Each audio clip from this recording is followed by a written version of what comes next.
আসবে জাকাতের কাপড় নিতে, তাও কত দেরি করে লোকজন এরকমই। আসসালামু আলাইকুম ভাই। ওয়ালাইকুম আসসালাম। আপনার বাড়ি আসতে কইলেন? হ্যাঁ, এত দেরি করে আসলে আই এই পাড়ায় কেউ জাকাত দিক আর না দিক, আমি বক্কা জাকাত দিই, তো এত দেরি করে আসলে কেন তুই? আসছিলাম ভাই সকাল বেলায়, তা মনির মা কলে ওই পাশের বাড়ির কাকি ঈদ উপলক্ষে দুটো নারকেল পাড়ি দিতি, তাই দুটো নারকেল পাড়ি দিছি, 60 টাকা আছে ওই সীমায় চিনি কিনতে পারবা না, এই জন্য একটু দেরি হয়ে গেছে আসতি। হ্যাঁ, যাই হোক, তাই প্রতি বছর যে জাকাতের পোশাক আশাক দিই, এগুলো তো বেচিস না, তো এই বেচবি না, এই পরে মসজিদে যাইয়ে আমার জন্য একটু দোয়া না করবি। ভাই বিক্রি করে দেবো কেন, ও তো আমি ব্যবহার করি, দোয়া করবা না ভাই নামাজ পড়ে। আচ্ছা বন্ধু, তাহলে ওর ওই লুঙ্গিটা দিয়ে দে। হ্যাঁ ভাই দেন তালি। এ বন্ধু বক্কার, এই কয় টাকার লুঙ্গি এই 180 টাকার লুঙ্গি কি দেওয়া যায়? এ তুই চুপ কর, ও দাঁড়ায় রয়েছে, শুনি ফেলবেন, লুঙ্গিটা ওরে দিয়ে দে।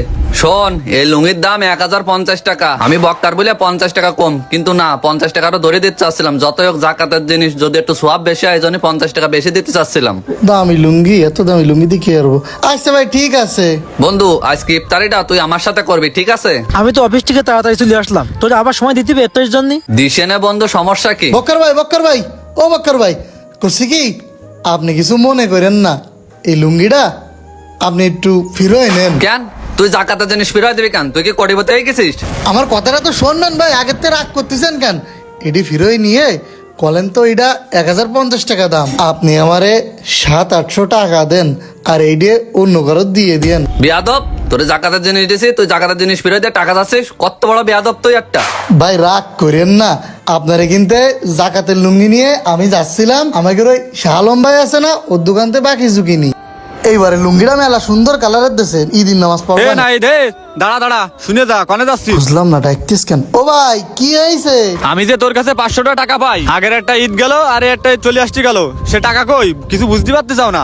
ও ভাই টাকা তো সব ক্লিয়ার হয়ে গেছে, আপনি আর মাত্র 475 টাকা পাবেন, টাকা দিয়ে দিবা নেই, কাজ কাম নেই ঈদের পরে। টাকা নেই, পয়সা নেই, কাজ কামাচ্ছে না, তাই নতুন লুঙ্গি কয়েন থেকে নিয়ে আসলি? ও ভাই এটা কিনা না তো, এইটা আমাদের ওই উত্তর পাড়ার থেকে একজন উপহার দিয়েছে। হ্যাঁ, তুই শাহরুখ খানাই বলেছিস যে মানছি তোরা গিফট করবে না। আর শোন, তোর আমি একটা কথা করছি, চান রাত্রির আগে যদি আমার 500 টাকা না পাইছি, তাহলে তোর ঈদের দিন জানে বাবু সেনে বলে বাইন্দি থবো। ভাই 500 টাকার জন্য এইভাবে অপমান করতেছেন, আমাদের তো মান ইজ্জত আছে। মান সম্মানের কথা করছিস? তুকের মতো কিছু লোকের সারা মনিরামপুর বাজারে জুতোর মেলা পরে ঘুরালেও রাগ শোধন হবে না। ভাইরু এনদি, ভাইরু তুই।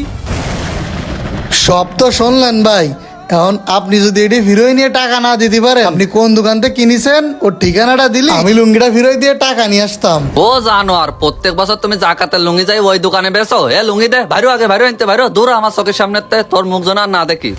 এ বক্কার, তুই কি করলি? ইসলামের বিধান তো এরকম না, জাকাত দিলি তো শুধু হবে না, টাকাটা দিলি এই ঋণটা মুক্ত হতে পারতো। এ বন্ধু, তুই কি করছিস? এই লুঙ্গি কিনে 180 টাকা করে, আমি যদি ওর 500 টাকা দিতাম তা লস হয়ে যাইতো না? হে বক্কার, তুই জাকাত টাকা লাভ লসের কথা বলতেছিস কেন? জাকাত কি লাভ লসের জিনিস? জাকাত কি ব্যবসার জন্য? এটা আল্লাহ সন্তুষ্টির জন্য। এ বন্ধু, তুই কি করছিস? সবাই দিছি 180 টাকার লুঙ্গি, ও যদি 500 টাকা দিই, তা সবার মনে কষ্ট দেওয়াই যাবেন না? বক্কার, তুই ঘুরে ফিরে একই কথা বলতেছিস, আসলে ইসলামের বিধানটা কিন্তু এরকম না। যে সকল ধনীগুলো জাকাত দে, এই শাড়ি লুঙ্গিগুলো দে, এটা কিন্তু ঠিক না। যে সমস্ত গরিব লোকেরা ঋণগ্রস্ত ব্যক্তি, তাকে যদি টাকা দেওয়া হয়, তারা কিন্তু ঋণ মুক্ত হতে পারে। এই টাকাগুলো দিয়ে তাদের পরিবারের ছোট বাচ্চাকে কাপড় চোপড় কিনতে পারে, বিভিন্ন ভাবে খরচ খরচা করতে পারে। তোর এইভাবে গরিব লোকগুলোর সাথে খারাপ ব্যবহার করা কিন্তু ঠিক হয়নি। তুমি লোক দেখানোর জন্য যদি কোটি টাকা দাও, তাও কিন্তু কোনো কাজ হবে না। আসলে বন্ধু, আমি এইভাবে ভাবিয়ে দেখিনি, এখন এতে সঠিকভাবে জাকাত দেবো।